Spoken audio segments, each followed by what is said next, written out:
Hey there folks, today I'm going to be showing you how to repair your bottle jack. Now I got this one for free, so it does have a few issues. The main one is that it won't lift very well. It tends to lift up and then jump a little bit when it's lifting, and also it is very spongy when it is being pushed down. So I'm just going to demonstrate that for you real quick.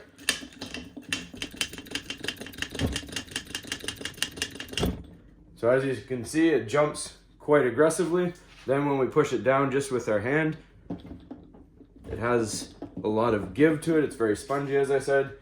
All right, and the third issue we're having right here, if you can see just in the handle here that we pump the jack up with, if we tilt it to one side, you can see some oil starts to leak out.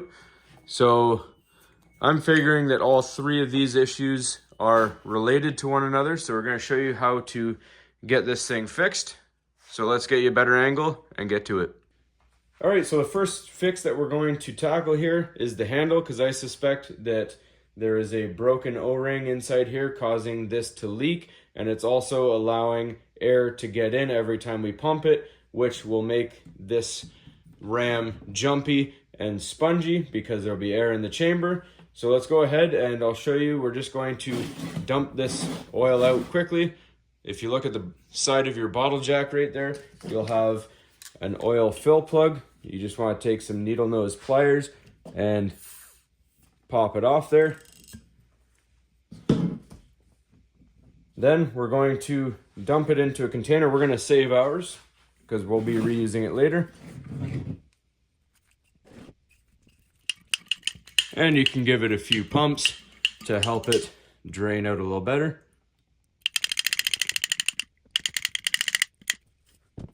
All right, once you have all the oil out, we're going to dismantle the handle.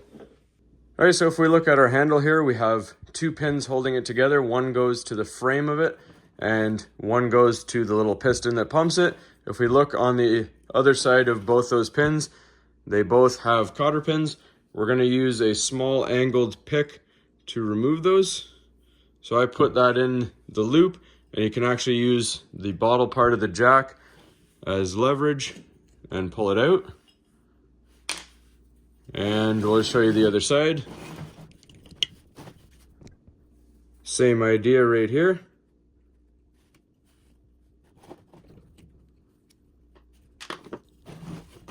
Then both of our pins come out and our handle comes off.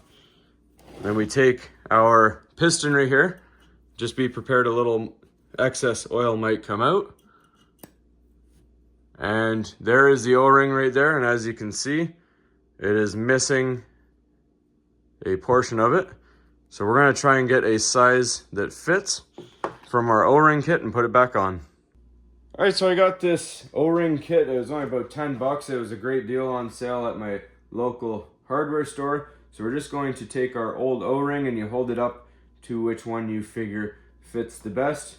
So I'm thinking it is probably one of these. And as you can see, they are almost identical. So we're going to put this one on and see how it works. All right, so we take our new O-ring and place it on. Roll it into place. Now we're going to go put it back in. And we'll put it all back together and see if it works. All right, so now we put the handle back on. Put our pins back in. Then we're going to put the cotter pins back in. You can just spin the pin until the hole is there, and take your needle nose pliers and pop it back in.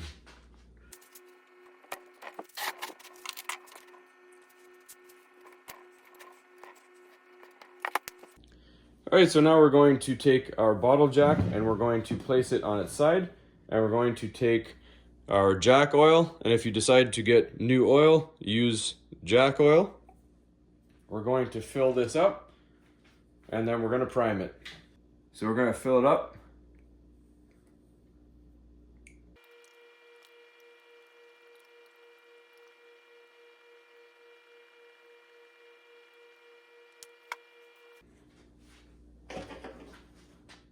All right, and partway through filling, it's a good idea to take a pause and tilt it up. You'll know when it's full when it's sitting upright and it just slowly spills out the side. And we got it just right. So that is properly filled. Now we're going to put our plug back in. We're just going to tip it back down to make it easier. All right, so we're going to use our pick to assist us with putting our fill plug back in. Just kind of push it in gentle.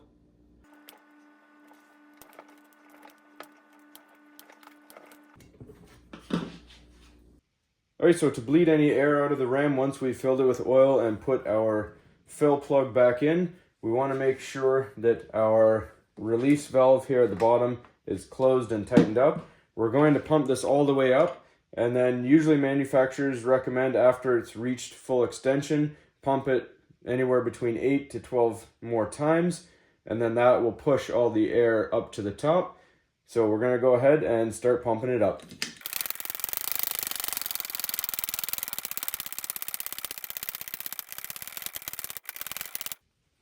All right, so once it's at full extension, you'll notice that it'll get very loose here because it's reached maximum. And then you'll start to hear if there is any air in it, you might hear it in the bottom when you pump it. It'll be hard to hear on camera there. So we're just gonna pump it a handful more times there. Make sure all our air bubbles have come up. Then we're going to release it back down.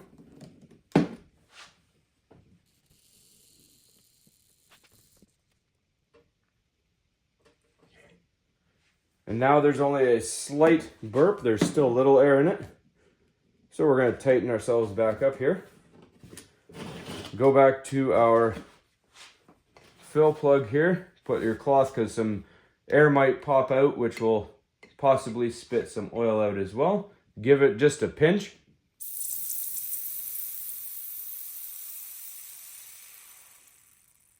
We're just releasing that pressure. Once that hissing stops, let it go. I'm going to wipe it up here. And keep on repeating that process until you have no more air coming out. So as you could see from the extension, it doesn't jump aggressively. Now we're going to test for the sponginess.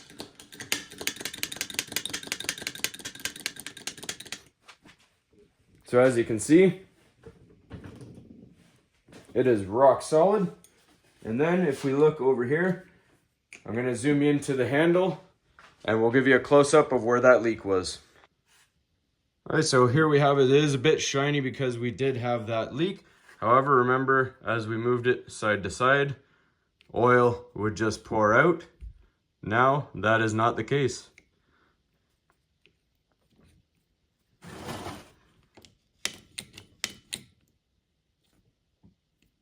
All right, folks, so hopefully you found this helpful. Hopefully this gets your jack fixed up and working in good order, or if you pick up a junk one for free or cheap, hopefully you can fix it and make it good value to you. As always, everybody, please don't forget to like and subscribe.